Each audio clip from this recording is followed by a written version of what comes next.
Good evening. Little impromptu garden work tonight. If you're new, my name's Eileen. This is Through the Garden Gate.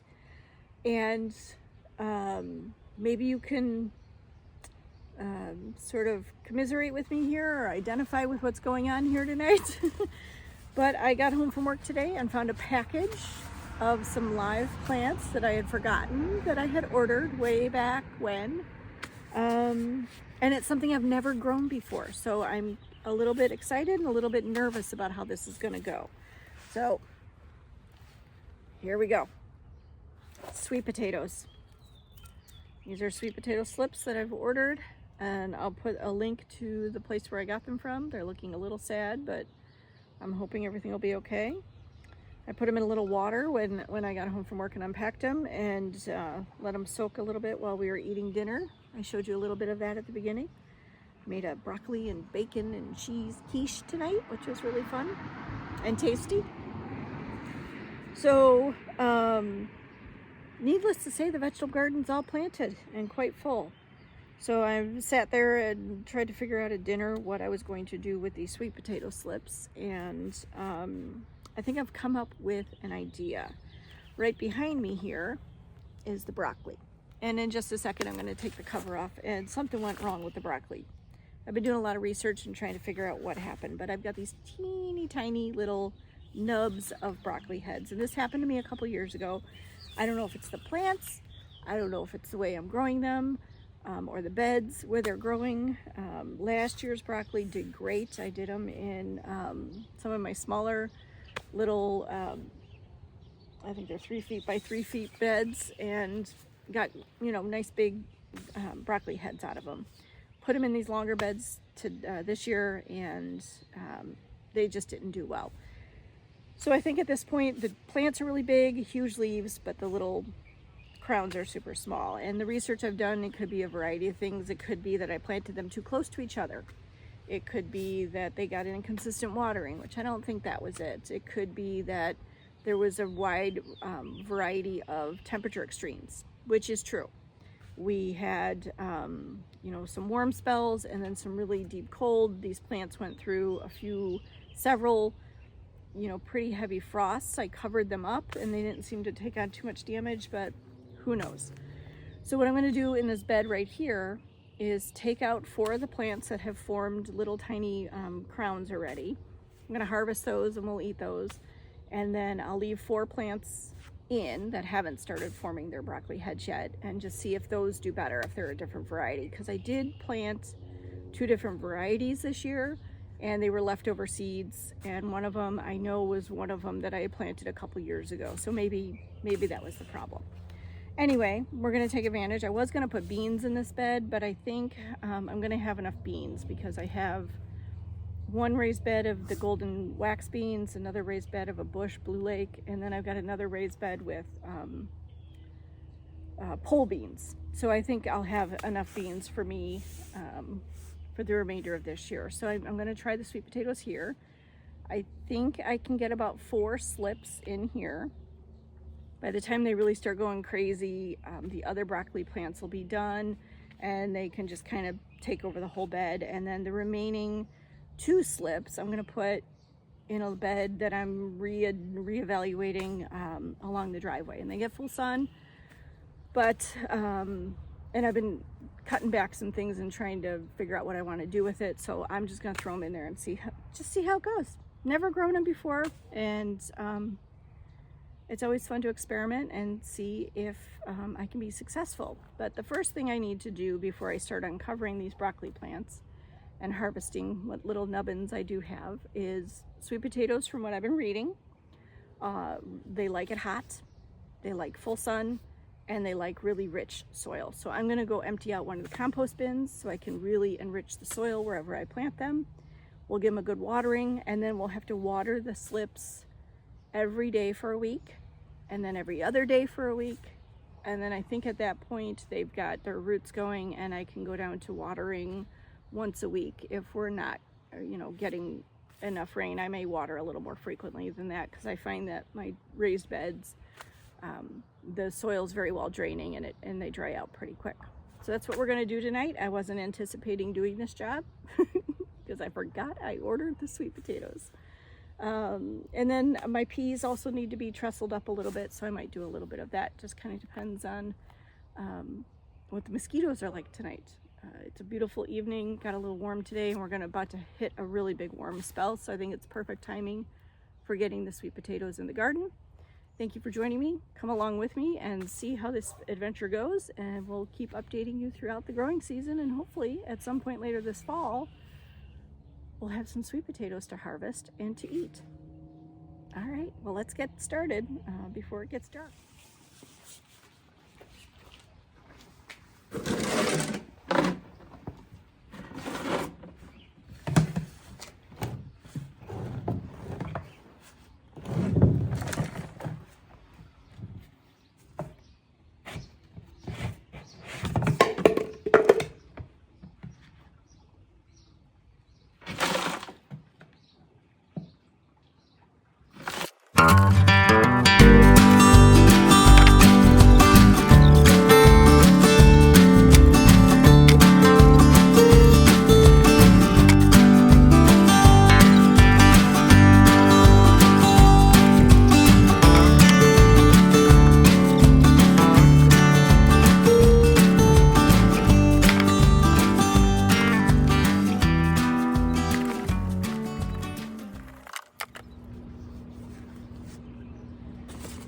Okay, so we're done sifting the compost. So I want to give you a little look at what how it turned out. So just beautiful looking compared to, I'll move you over here and take a look at the bin. Those are all the things that I sifted out. I'm going to add those to another compost bin. And so now that I've got some good compost for the areas where we're going to put the sweet potatoes, we're going to go out front and tear out those broccoli bushes and harvest the little nubs of broccoli that are on there. We'll get some of the the sweet potato slips in the garden, and then the remaining sweet potato slips we will put in the bed along the driveway, and I'll show you how we do that as well. So we're still doing pretty good. Gorgeous evening. It's cooling off. The breeze is lovely, and it's really fun to listen to the birds as well. So I think we can get this done before the worst of the mosquitoes come out.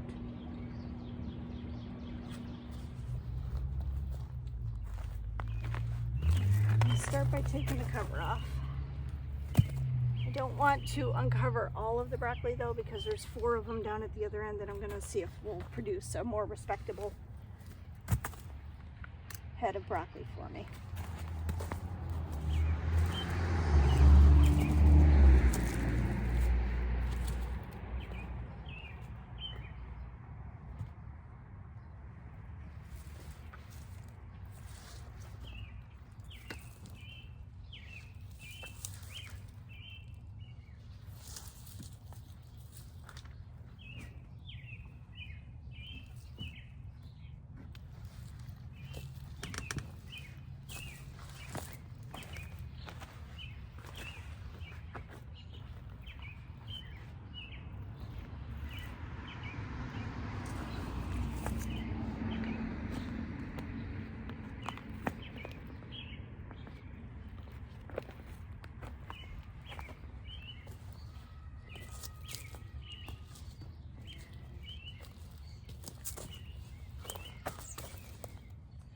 Alright, so I'm going to have you take a look at what I'm talking about here.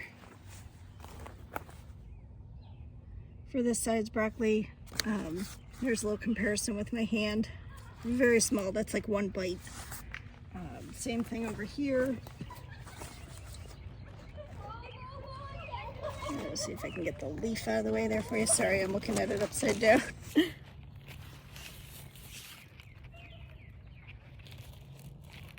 There we go. And then these over here, very similar. Not much going on. And then these others over here haven't really even started to produce anything yet, so I'm going to let these hang on for a little while. But I do want to keep them covered and protected from the cabbage butterflies. And we'll just take it down to, unfortunately, a bust for the broccoli, at least some of the broccoli this year. Okay, so the video turned off. I'm not sure how much of that you got, but I've been plugging away at it here. I'm gonna break up some of these clods. The soil hasn't really been turned or tilled at all in a couple of years.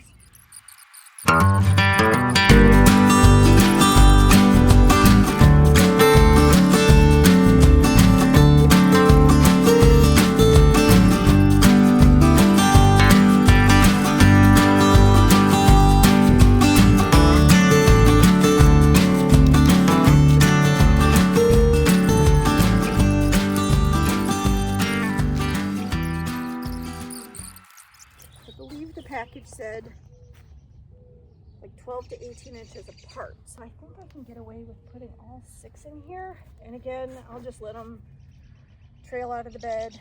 They're vining, and then the potatoes will grow under the main vine. And they said to plant them 3 to 4 inches deep. I don't know if this is, I'm gonna take off these bottom leaves that look a little sketchy. And it takes them a couple of weeks to really get a good root system. So here goes. I'll lay them out first.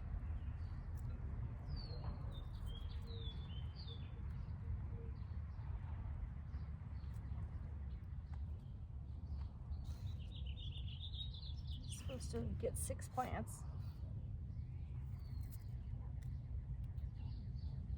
They may have given me 7 by accident, or this broke off.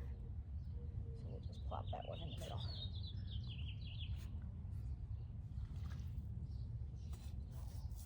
All right. And so plant them about 3 to 4 inches deep, and then really firm down the soil around them. So that's what we'll do.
Okay, we're going to do a real quick tour of some new things that are blooming since the other day when I did a video, just to kind of close out tonight's activity. Thanks for joining me as I am attempting to grow sweet potatoes for the first time.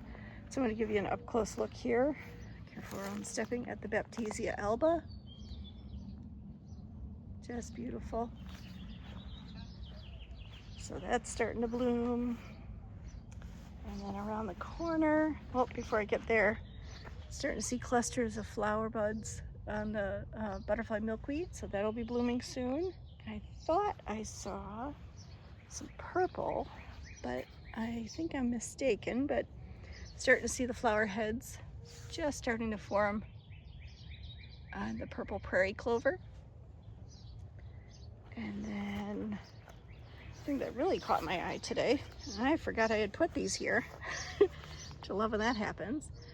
This is that hairy penstemon. We planted a lot of that in the backyard, but I put this in a couple years ago. I honestly forgot that I put it here. I thought I just put it around the corner where I'm going to take you next. But this is the hairy beard tongue, penstemon hirsutus, if I'm saying that right. But that's just a lovely little blossom. This baptisia is blooming here in the corner of the house, which is fun. And then hiding amongst all the jungle here on the north side is some more penstemon hirsutus. The Solomon seal is getting ready to bloom. I don't know if any of them are actually blooming yet. We'll do a quick little check in the backyard before we say the official goodnight. The other big project I have, this the cranberry viburnum. This whole branch fell over. I'm going to get a stake and kind of tie it up. And then the clematis needs some attention. And the wild geranium is going to be ready for seed collecting soon. These little spears that you see will dry up. And then they will, oh wait, we got to get this. There's a bumblebee trying to get into the Solomon seal. Maybe the bumblebee knows something we don't. Look at those pollen baskets on her legs. They're terribly hard to, yeah, they're not quite ready yet, sweetie.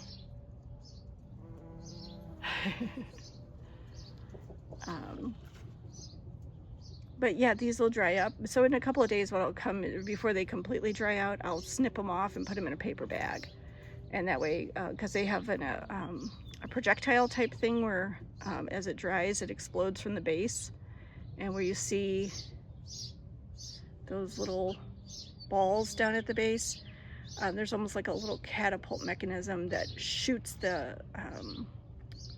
seed away from the plant. Now when I catch that before this turns dark brown and these little sides curl up, I'll let them do that in a paper bag where I can collect the seed. And then the last thing I wanted to show you is I think our penstemon digitalis is blooming a little bit more prolifically than it was the other day. So I'll just show you that real quick, and then we'll hit the backyard to see if any of that Solomon seal is actually blooming. We've got another Baptisia alba, and there's a few bumblebees visiting right now. I don't know if I can get it on camera, but this one right here is a two-spotted bumblebee. You might see when she opens her wings, two little, almost looks like a little letter W on her back. And that's how I know she's a two-spotted. We have about 11 different species of bumblebees here in Illinois.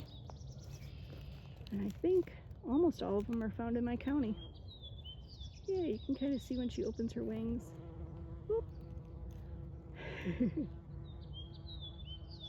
Really fun. But here's that penstemon digitalis. Really beautiful. All right, let's take a look in the backyard.